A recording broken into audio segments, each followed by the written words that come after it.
It's Tuesday, the 29th of February.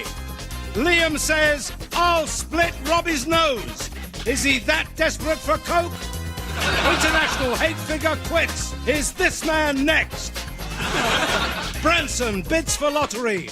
Will Virgin's balls drop? Please welcome, maybe, just maybe, Mr. Iain Lee.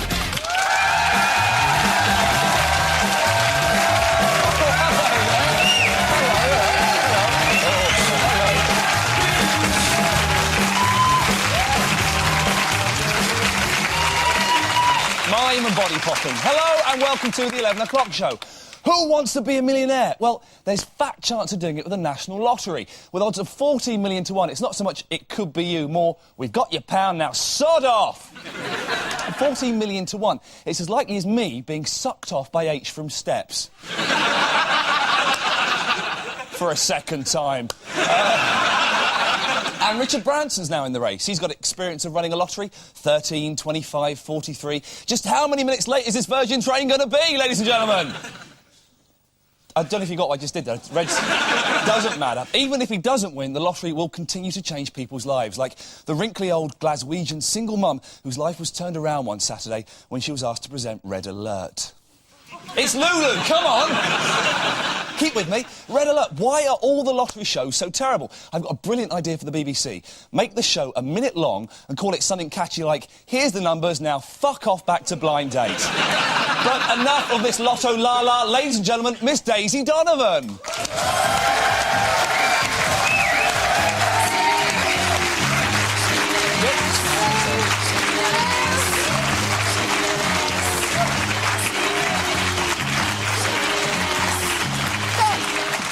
Thank you. I like it. Now, it's the 29th of February, the one day when women are allowed to ask the question that men get to ask every other day of the year. Now, you should have seen the look on my boyfriend's face when I got down on bended knee and asked him if I could get a fucking word in edgeways. Daisy, tell us what's coming up in tonight's show. Will do. On tonight's show, our pop reporter Peter Piper picks out Blur guitarist Graham Coxon. We're joined by lovable rogue trader Nick Leeson and... I'll be finding out whether it's right for kids to be forced to take drugs. But now it's time for the headlines. Tonight's top stories. With the recent relaxation of the quarantine laws, thousands of British beagles have poured onto the continent to take advantage of cheaper cigarettes abroad. The new rules have had a knock-on effect for customs. Drug squad dogs are said to be extremely busy, but very happy, sniffing other dogs' arses. A girl was left in tears yesterday when her parents booked the wrong clown for her birthday party. On their arrival at the White House, there is evidence emerging of the special relationship growing between the Spanish royal family and Bill Clinton.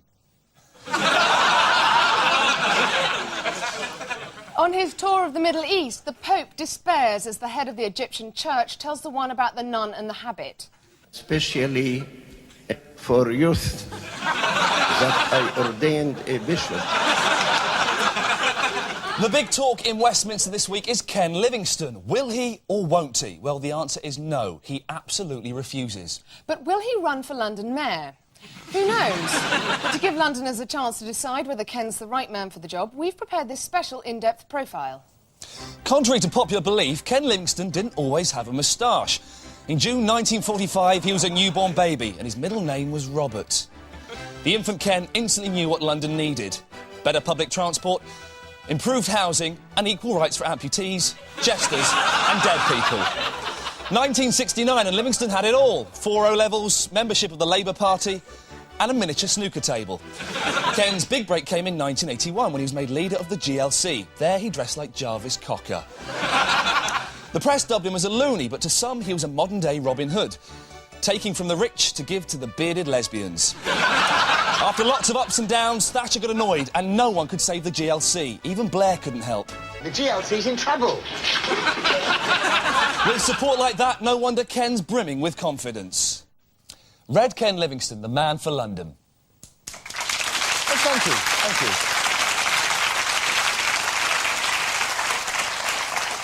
Daisy, I need to ask, who's the most famous pop star you've ever met? Well, you've heard of the Rolling Stones, I take it. I certainly have, yes. Well, I met the drummer from Huey Lewis and the News once. Top that. Well, I can't begin to, Daisy, but our pop reporter Peter Piper can. You name them, he's met them, and here he is meeting them some more, as I'm sure he's about to say. All right, me old cockers, I'm Peter Piper, and I've met one or two pop stars in my time, and this week I went out and met a few more.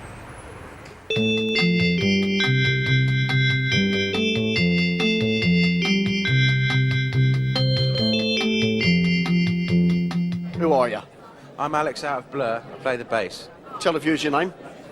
Oh, Graham Graham. Coxon. I've got with me here Jem Archer, who is the... Now, I was wondering about that. We were having a little discussion about that, Well, you waited until the cameras were rolling before we were just about to sort that one out, didn't you? Yeah, John Lennon, like, a few years ago, because I'm a lot older than I look like John Lennon, like, he come and see me down the Wedgwood rooms, and he said, honestly, Peter, he said, you're the best songwriter I've ever heard in my entire life. He said, between you and me, he said, you're better than me and McCartney. He said, honestly, and he wanted me, right, he wanted me to write a song with him. But I said, no, I said, I don't want all the aggravation. Like, at the end of the day, I don't want to, like, bare my arse on an album cover and like, have my mum see it. So, like, who's your favourite guitarist? Who are your influences? Jimi Hendrix. Really? Yeah. Jimi Hendrix was your... So he was a big influence on you then, was he, Jimi Hendrix? I wouldn't even put myself in the same cup of tea. Yeah, fair enough, yeah. You know. Because I was a big influence on him, of course. Oh, Jimmy? Yeah. Because I actually met him years ago, like, down at the Isle of Wight Festival, because just opposite Pompey. That's right, the Doors were playing, weren't they? So, like, the Isle of Wight Festival, like, you probably know the story, like, he went on after the Who, and he had to follow the Who, like, and the Who hadn't really wanted to go on, like, before him. They thought they should be headliners, so they'd done an absolutely bloody blinding set, like. Yeah, they'd done a blinding set, like, they smashed everything at the end of it, like, you know. And the Who just, like, finished their set and they smashed up all their equipment and all that, and Jimmy says to me, how do I follow that? Right, he says, Peter, he says, how am I going to follow that? I said, well, what I'd do if I was you is I would start playing the guitar with my teeth, right, and then set fire to it, right? And, you know, the rest is history, like, you know. And, you know, I also warned him about the drugs and everything, but he didn't always listen, like, it's like that.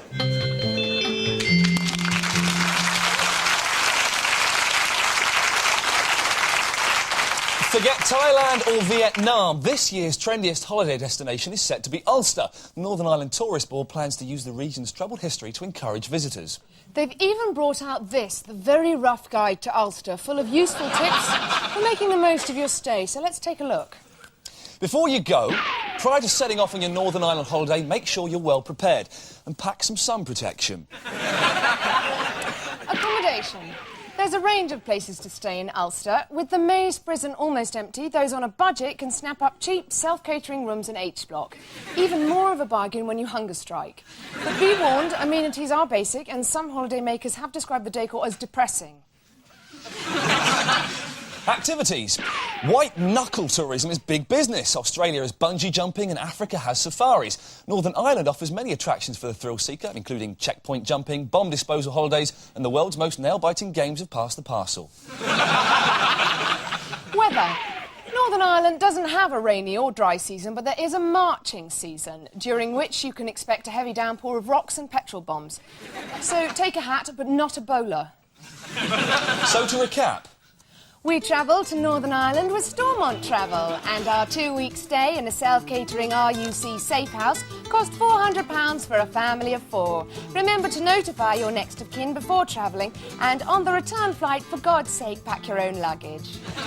And that was our guide to Northern Ireland tourism.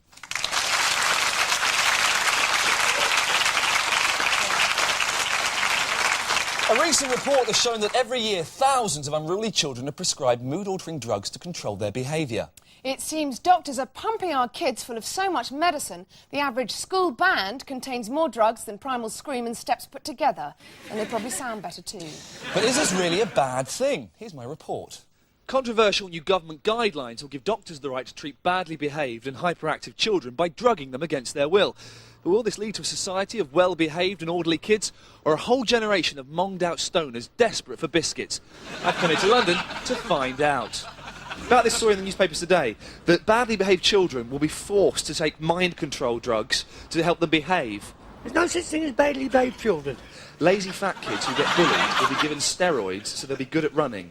But it's going to make them more aggressive, isn't it? Godfathers. I don't know what the world's coming to. No, definitely not. It's down to diet, isn't it? It's down to their home background. The thing about steroids as well is it will shrink their genitals and give them ladies' breasts.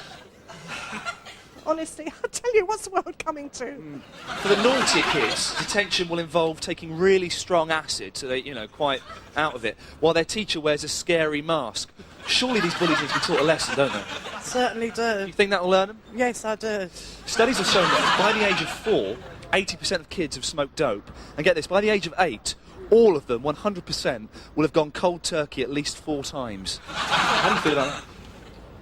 Christ. It's quite daunting figures that, I've just made up there.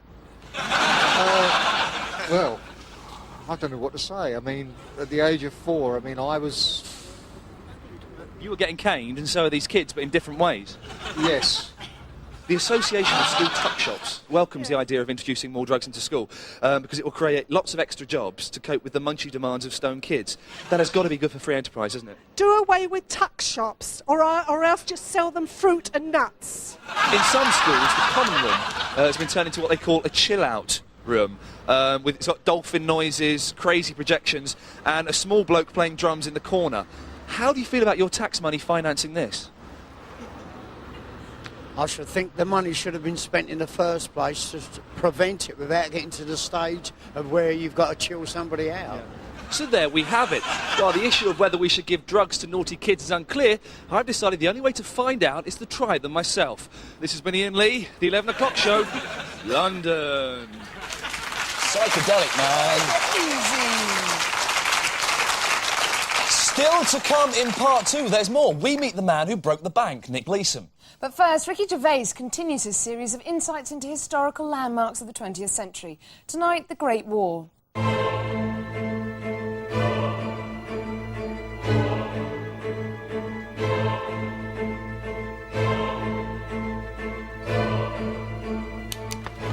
In 1914, the First World War divided Europe into 2 opposing sides.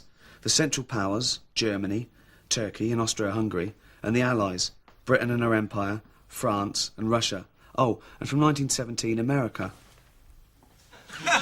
This was a trench war, and despite advances in weaponry on both sides, it raged on for 4 long years. We are the dead. Short days ago we lived, felt dawn, saw sunset glow, loved and were loved, and now we lie in Flanders fields. I'll be honest, if you had a gun in your hand instead of a pen, you might be alive today, and the war would have been over by Christmas. Christmas! Oh, it's Christmas. Let's have a game of football in no man's land. Good goal, Fritz. Word of advice. Next time you find yourself up against the Germans in a big field, don't pick sides, pick up bayonets. When do we meet them in Euro 2000? June, is it? Don't let Southgate take one.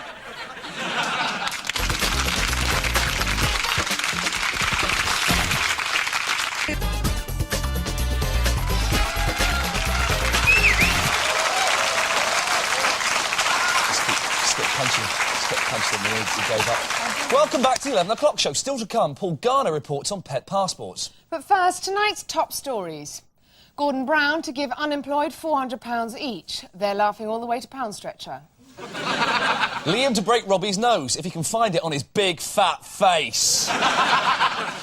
Copper killed by man with curry breath. Family to bury him next to his nan. It did deserve it, Daisy, sorry. The feud between Robbie and Oasis is now officially the biggest rumpus in pop since Bono caught his nuts in the door of the Zooropa tour bus.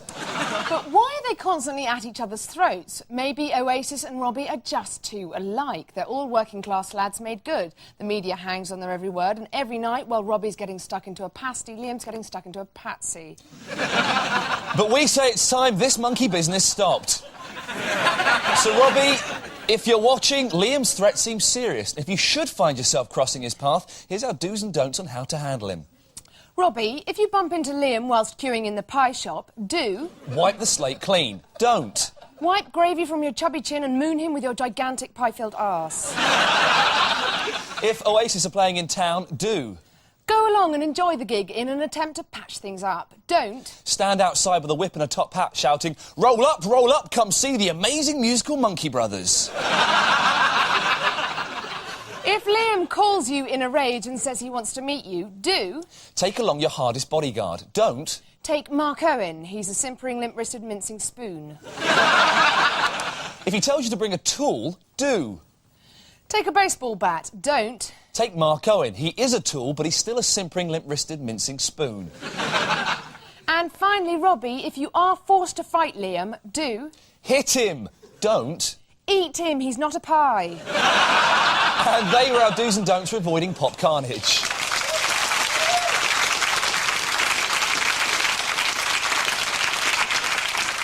Now time to tell you about tonight's guest. After a few bad days at work, he realised he'd lost his company $1.5 billion, whoops, and became the world's most wanted man. He's spent 4.5 years in a Singapore jail, he's written a book, he's been played in a film by Ewan McGregor, and he's turned down a date with Trevor McDonald to be here tonight. Please welcome rogue trader Nick Leeson.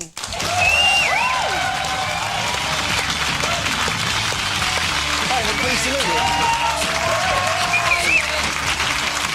Sit down, take a seat. I must apologise, we'll talk about it later. Before we get on to things, tell us again exactly how much money did you lose? £860 million, I believe. Jesus, that's a lot of money. You could buy the whole Man United team and Old Trafford for that, or a brand new Millennium Dome, if you wanted to waste it. How much money were you actually making for bearings? I mean, it was reported early on that it was £50 million a year. You were making them that amount of money? No, it's fictitious. It was all fictitious throughout. I mean, because the losses were coming into different accounts, the accounts where the money was being made were being channelled back to Tokyo. So they could see sums of money being made, but obviously there were sums that were being lost they couldn't see. But when you started losing that much money, I just can't comprehend. If I lose a fiver, I start panicking and accuse my flatmate of nicking it. When you started losing that much money, why didn't anyone notice and say, hang on, what's going on here? I mean, I think you get to a stage where I was blinkered, but they were probably blind. So you never had anyone phone up and say, Nick, where's that 20 million quid I gave you? Can I have it back now? They used to do that every single day, but I'd just say tomorrow, tomorrow. Oh. And tomorrow never came. What's the biggest amount of money you lost in a day? £50 million. What do you do when you go home? You can't put your feet up. No. You turn off the phones, and you try to lead a different life, totally. It's Jekyll and Hyde, really. Were you conscious that you lost £50 million that day? Of course, but yeah, I tried to avoid it when I went back in the evening, and it was the only way. It was the only way. It was the only way you could survive. I mean, you had the reality of the trading floor, and then the lie that I was living when I went home of an evening. How did your bosses find out about your losses? Only when I ran away. Really? Where's Nick? Where's all our fucking money? He's gone! What was it like being the most wanted man on the planet? I don't think I was really aware of it at the time. You'd see your picture in the newspapers and whatever else. So when I was on the plane coming back, everywhere would be my picture on the front page, and you just try to hide, and you just want it all to end. Fair play. You must have felt really cool though, didn't you? I was shitting myself every single day. Just thinking, how much do you still owe now? I've an injunction against me for £100 million. So. Now, after you got arrested, people said you had millions stashed away. Where's the map? Come on, where is it? I've lost it. Really? No. Have you got? You must we'll have put come with you. Come on. You must have put a few. I can't remember where I put it. But there is some. No. Cheeky, I love this stuff. But just to recap, you can't do maths, you've lost billions of pounds, you've got no money to show for it, and you still owe your old boss a fortune. Well, you're the man when it comes to financial advice that we're both looking for. We're looking to flutter a bit on the stock market. So can you tell us which of these shares we should buy or we should sell? David Beckham may be about to leave his club. Should we buy or sell United shares? Well, football shares are doing well, but I'm a big Man City fan, so that's a major sell. Shares in thongs? Not if Beckham's wearing them. I can see why you lost all this money. I'm a Man City fan. You're putting your personal stuff first, man. Just go straight in there. Loyalty. Fair enough. The Queen is about to strip Prince Edward of his allowance because he doesn't make enough royal appearances. Should we buy or sell shares in his TV company? I think the TV company's been losing money more regularly than I have, and others sell. Supposing he made a sneaky skin flick of the Queen Mum, something like that. That would sell. Now, Rogue Trader wasn't quite the success it should have been, probably because Ewan McGregor was miscast. We think they should have chosen someone who's revered in the business world, drives a hard bargain and is always upsetting the market. Have a look. It's Ian Beale, actor Adam Woodjack. Ladies and gentlemen, Nick Leeson.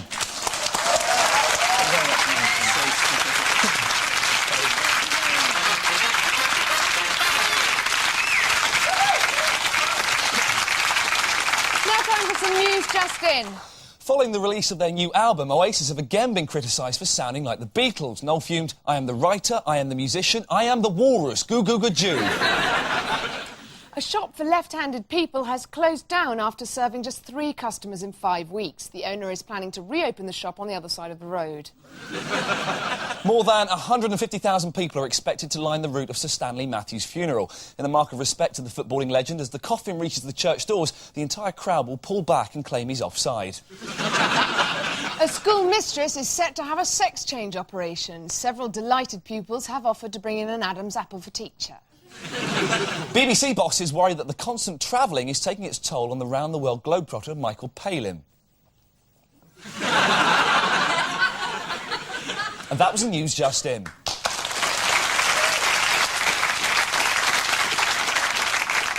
Today saw the first British pets issued with passports leaving for the continent. Here's Paul Garner with his report. British pet owners were celebrating today with the end of quarantine and the introduction of the new pet passports. Initially, restrictions will only be lifted for cats and dogs, although soon these passports will be available for lovers of small animals. With the relaxing of quarantine laws, animals and their owners had tried increasingly more drastic measures to get into Britain. One man tried to slip by customs officers with an ostrich hidden up his arse. Animal rights campaigners have welcomed the introduction of passports for pets. Many claim the brutal regime inside Britain's quarantine cells has contributed to some animals starting their time as innocent, timid pets. Please don't leave me here. And then being released as hardened, aggressive animals. Listen, nonces, I'm the daddy now. At ports and airports around the country, some animals have struggled to come to terms with the strict laws that surround international travel. One passenger was severely reprimanded when he started to smoke before he was well inside the terminal building. Opponents of the new pet passports have brought attention to problems they foresee with the scheme. With English pets free to travel around Europe, they fear a repeat of scenes like this from Euro '96, when dog hooligans attacked police officers and hurled abuse at opposition fans. And fears that foreign animals would take advantage of relaxed border controls were confirmed yesterday, when 2 Dutch Dalmatians were picked up at Harwich driving a transit van full of illegal porn videos.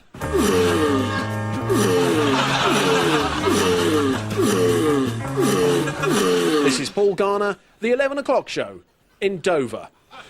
And for more on that story, go back live to Paul Garner in Dover. Paul, what's the latest? Well, Iain, in light of the new pet passport scheme, Channel 4 have made plans to broadcast a documentary about a group of English dogs on their first trip to Europe. They're going to repeat Ibiza Uncovered. All first-time British dog travellers have also been made aware that in many of Europe's top resorts, German shepherds tend to get up very early in the morning to claim the best poolside beds by leaving a shit on them. Thanks very much, Paul. Thanks, Iain. That's all from tonight's show. Before we go, a sneak peek at some rehearsal footage of the latest theatrical sensation to sweep the West End. Dr. Shipman, the musical. 1, 2, 3, and...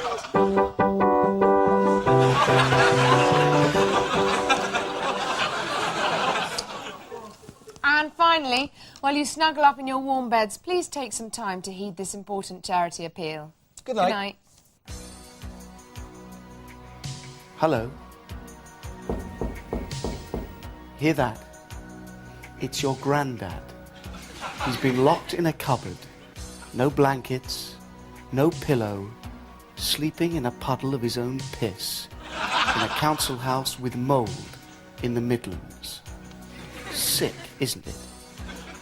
You know, it needn't happen. Please, please send some money now. Have a heart. Your own granddad. Don't be a cunt.